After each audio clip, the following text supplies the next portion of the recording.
की नैया, किसके हाथ में देश की नैया। समझे मैडम दीदी भैया, समझे मैडम दीदी भैया, अपने हाथ में देश की नैया, अपने हाथ में देश की नैया।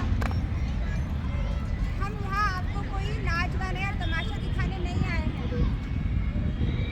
हम अपने नाटक के माध्यम से अपनी जनता को, आप सबको मतदान के अधिकारों के बारे में बताने आए हैं, इसकी महत्ता को समझाने आए हैं। क्योंकि नाटक समाज का दर्पण होता है, आईना होता है। उस दर्पण से हम आपको सच्चाई दिखाने आए हैं। आइए ले चलते हैं गांव समाज के आर्थिक परिवार की ओर, जहाँ पर गृहिणी अपने अधिकारों और कर्तव्यों से बेखबर है। अरे कहाँ चले गए? आगे ज़्यादा कुछ नहीं है, सुबह जाकर रोज बाजार में बैठ जाते हो। यही तो बैठा हूँ, तब से यही तो खड़ा हूँ, तुम्हें दिखाई नहीं देता क्या? यही है तो कहाँ छुप कर बैठे हो? तुम्हें एक काम बोलती, तुम्हें एक काम नहीं आता है। जब पूछती रहती है, जब भी खड़ाता हूँ तुम्हारी माथा बड़ी शुरू हो जाती है। मैं भी तुमसे परेशान हो रही हूँ, तुम्हारे किटकिट से ही तुम्हें एक काम बोला था, तुम अभी आटे पहन के पड़ी हो, तुम्हें पता है देश चांद पे पहुंच चुका है और तुम्हें सिर्फ अपना दिखता है, अपने रिश्तेदार, अपना सब कुछ अपना दिखता है। दुनिया में क्या चल रहा है तुम्हें कुछ पता भी है? क्या क्या घटनाएं घटित हो रही हैं और अपने सार्वजनिक हितों के बारे में कुछ पता है? हाँ बस आप ही सार्वजनिक के बारे में, कोई हमारे बारे में नहीं सोचा, हम क्यों सोचे इस बारे में। चुप कर, अगर हम नहीं सोचेंगे तो कौन सोचेगा? अपने वोट का अधिकार, लोग मतदान का अधिकार, इतने सारे अधिकार अपने संविधान ने दिए हैं। अगर हम नहीं इसके बारे में नहीं बोलेंगे तो कौन सोचेगा? एक काम हमारा ये भी चाह रही है, आप दोनों मेरे को इतना गुस्सा दिला बिल्कुल, अगर हम ही वोट नहीं देंगे तो कौन देगा? चलो हम मान लेते हैं वोट नहीं देते हैं, इसके लिए हमें कुछ पैसे देना। पैसा हर वक्त पैसा दिया देता है। मतदान बिना किसी लालच के, बिना किसी भेदभाव के देंगे ना तो उन्हें उसकी कीमत समझ में आएगी, समझी?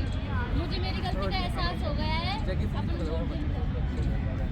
तो भाइयों बहनों, ये तो ही घर की बात है। आइए तो चलती हूँ आपको शिक्षित लोगों की ओर।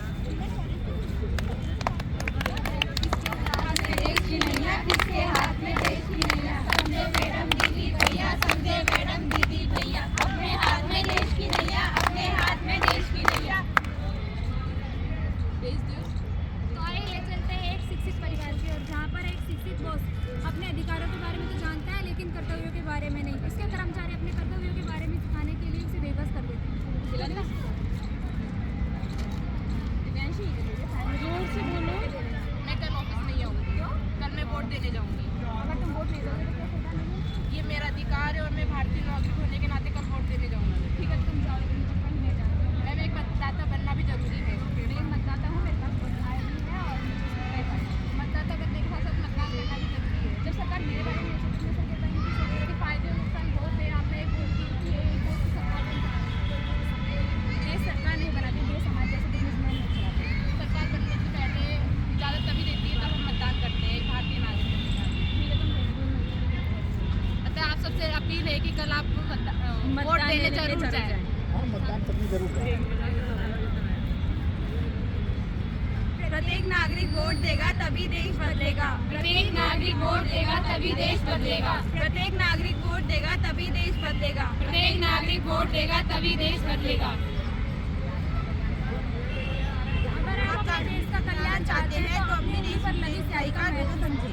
अगर आप अपने राज्य का कल्याण चाहते हैं तो अपनी उंगली पर लगी स्याही का महत्व समझे। अगर आप अपने राष्ट्र का कल्याण चाहते हैं तो अपनी उंगली पर लगी स्याही का महत्व समझे। अगर आप अपने राज्य का कल्याण चाहते हैं तो अपनी उंगली पर लगी स्याही का महत्व समझे।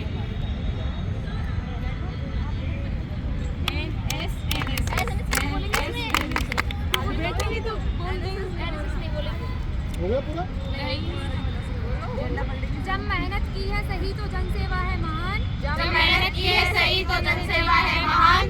सच्चा नागरिक है वही जो करे सही मतदान। सच्चा नागरिक है वही जो करे सही मतदान। जब मेहनत की है सही तो जनसेवा है महान। जब मेहनत की है सही तो जनसेवा है महान। सच्चा नागरिक है वही जो करे सही मतदान। सच्चा नागरिक है वही जो करे सही मतदान। मैं भारत हूँ